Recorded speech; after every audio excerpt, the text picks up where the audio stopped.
저는 지역구에 가지 않고 서울에서 10년 만에 처음으로 아내와 함께 보내려고 합니다.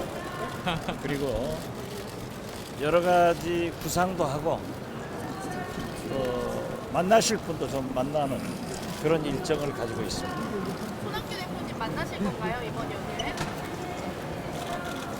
아마 그렇게 될 겁니다. 정확히 언제쯤인지 일정도 나왔나요? 그건 아직 일정이 확정되지 않았기 때문에 네. 만나고 나서 저는 말씀드릴게요. 저는 우선 내일 안랩을 방문합니다. 설날이 고향 가는 날 아닙니까? 저한테는 고향 같은 안랩을 방문하고, 그리고 특히 안랩은 바이러스나 해킹에 대해서 24시간 연휴에도 쉬지 않고 일하는 IT 업계에서도 드문 곳입니다. 그래서도 연휴에 고향 가지 못하는 그 직원들도 한번 격려할 겸 방문을 할 계획입니다. 그리고 설날 당일은 저희 지역구에서 어려우신 분들 봉사활동을 하겠습니다. 어려운 결심 하셨습니다. 아마도 많은 고민이 있으셨을 겁니다. 말씀하신 대로 좋은 서울시정 운영해 주시기를 바랍니다. 저희들은 일관되게 말씀드렸습니다. 우리 국민의당 중심으로 정권 교체를 할 것이고, 뜻을 함께하는 분들께 문호를 활짝 개방해서 함께 공정하게 경쟁하자는 말씀드립니다. 원래 지지율이라는 것 자체가 전국 상황에 따라서 요동치게 마련입니다. 저희들은 저희들이 하고자 하는 바 밝히고 꿋꿋이 무소의 뿔처럼 일을 해나간다면 국민들께서도 평가해 주실 것으로 믿습니다. 무죄 확정이 되고 확정이 아니다. 무죄 판결이 나고 또 전당대 그리고 우리 당 의원들과 특히 안철수 대표께서 활발한 외부 활동을 하고 있으니까 당 지지도는 약 5% 이상 올랐습니다. 그러나 안철수 대표의 대선 후보 지지도도 미세하게 상승하고 있는 기류가 있고, 특히 엊그제 KBS 인터뷰를 통해서 많은 시청하신 국민들이 대통령 후보로서의 자질을 인정하고 있기 때문에 굉장히 차별화에 성공을 했다, 이렇게 자평을 하고, 또 문재인 후보는 모든 토론을 거부함으로써 국민에게 검증할 수 있는 기회를 박탈시키는 그런 오만함을 보임으로써 조금 달라질 것이다, 이렇게 예상을 합니다. 어제 문재인 전 대표가 KBS 토론회에 참석하지 않았습니다. 이번 대선은 아주 짧은 기간 동안 어려운 이런 상황의 대한민국을 헤쳐나가야 될 대통령을 뽑는 것입니다. 따라서 저는 지금부터라도 토론회를 통해서 본인이 원하는 그런 생각들을 제대로 밝히는 것이 꼭 필요하다. 국민의 검증이 꼭 필요하다고 봅니다. 우리가 또다시 컨텐츠 없는 박근혜 대통령 같은 사람 뽑을 수 없지 않습니까? 계속 토론회에 참석하지 못하시면 제2의 박근혜가 될 뿐입니다. 준비된 대통령이라고 하는 구호도 공허하게 들릴 겁니다. 많은 국민들이 피할 준비가 된 대통령이라고 생각할 거라는 것 말씀드립니다.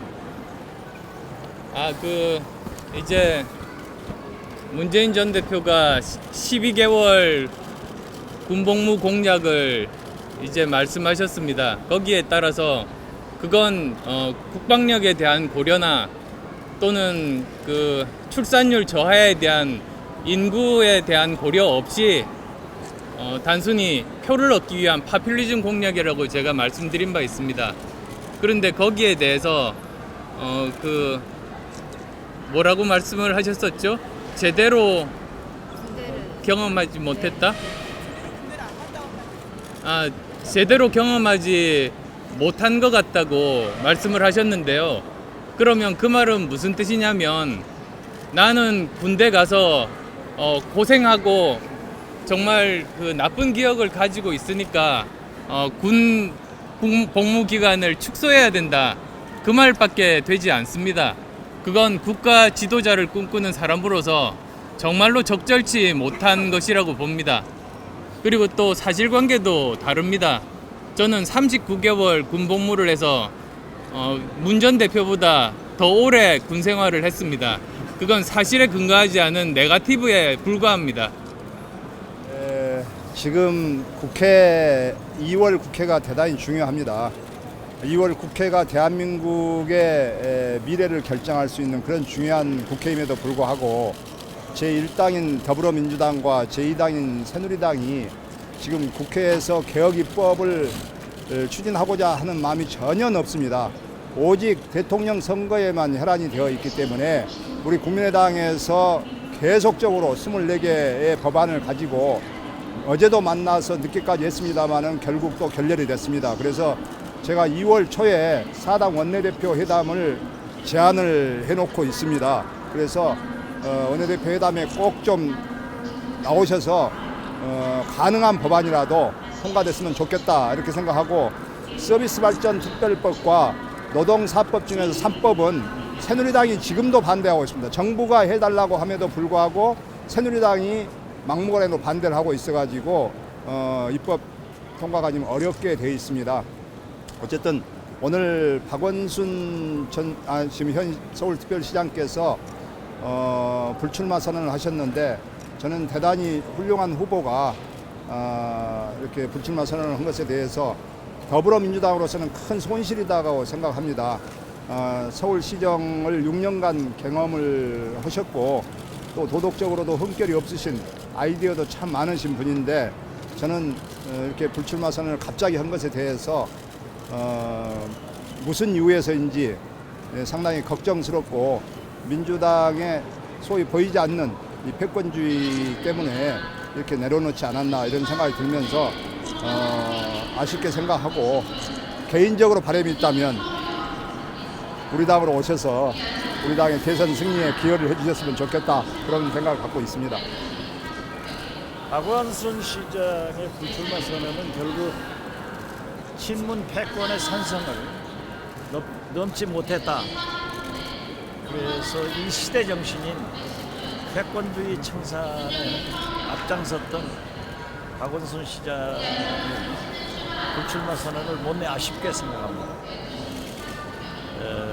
어제 우리 당이 촛불 민심에 부응하기 위해서도 국가대개혁위원회를 구성해서 2, 3일 전 출범했습니다.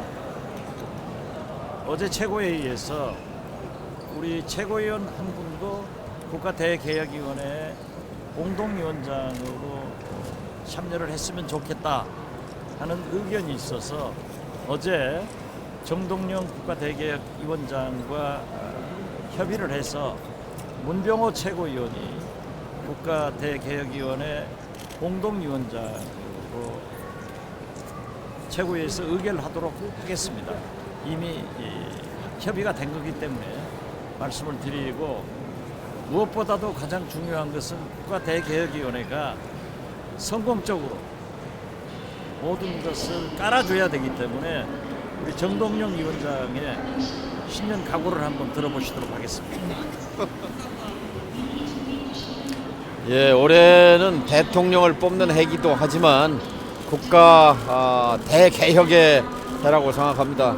국민의당이 국민 편에 서서 국가 대개혁의 선봉에 설 것을 약속합니다. 2월 국회에서 반드시 이 재벌개혁, 검찰개혁, 언론개혁, 정치개혁의 첫 발을 떼도록 국민의당이 힘차게 앞장설 것입니다. 새해 복 많이 받으세요.